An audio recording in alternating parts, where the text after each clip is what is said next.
कराची चिड़ियाघर नूरजहां हाथी, उसका एक और जो आखिरी पन्ना था वो भी सिंध हाई कोर्ट ने क्लोज कर दिया, यानी कि बंद कर दिया।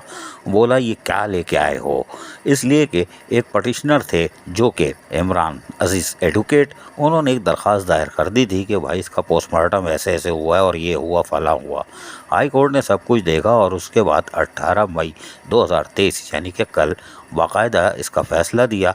और सिर्फ फैसले की हम आखिरी लाइन बता देते हैं, उस 3 लफ्ज़, एप्लीकेशन इज़ डिसमिस। जी, ये सिंध हाई कोर्ट ने वाज़े तौर पर इस पर लिख दिया और ये फारिग हो गए। नूरजहां हाथी, उसके लिए हमने बताया था कल एडमिनिस्ट्रेटर कराची डॉक्टर सैयद सैफुर रहमान ने तमाम तर तफसीलात फराहम कर दी थी। और यकीनी तौर पर जब उसका पोस्टमार्टम हुआ था तो पाकिस्तान की तारीख में और कराची चिड़ियाघर की तारीख में पहली दफ़ा कोई ICU सेंटर बना था। जी हाँ, ICU का एक सेंटर बनाया गया था। उसमें अब्दुल सत्तार एदी के साहबजादे वो भी मौजूद थे। हमने आपको बताया था कि साहब फैसल एदी भी मौजूद है, दिखाया भी था। और उस बाकायदा इंतज़ाम करने के बाद उस हाथी का, नूरजहां का पोस्टमार्टम हुआ था। उस वक्त वहाँ पर एक यूनिवर्सिटी के प्रोफेसर, एक गैर मुल्की यानी मिस्र से आए हुए एनिमल्स के डॉक्टर और दीगर वाइल्ड लाइफ के नुमाइंदे, वो सब मौजूद थे और पोस्टमार्टम इसका किया गया था। और पोस्टमार्टम में यकीनन फिर इसके अज्जा लिए जाते हैं ताकि अगर इसमें कोई मुलव्विस है, किसी की गफलत है, कोताही है,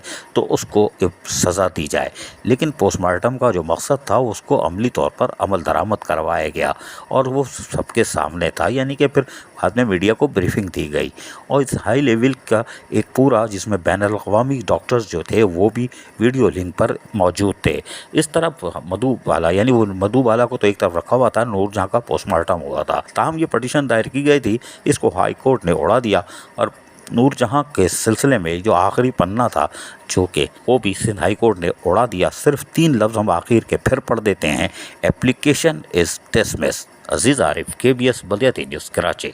ऐसी ही खूबसूरत वीडियोस फ्यूचर में हासिल करने के लिए रेड बटन पर क्लिक करके और बेल आइकॉन को प्रेस करके हम सबके सब्सक्राइबर बनना मत भूलिए।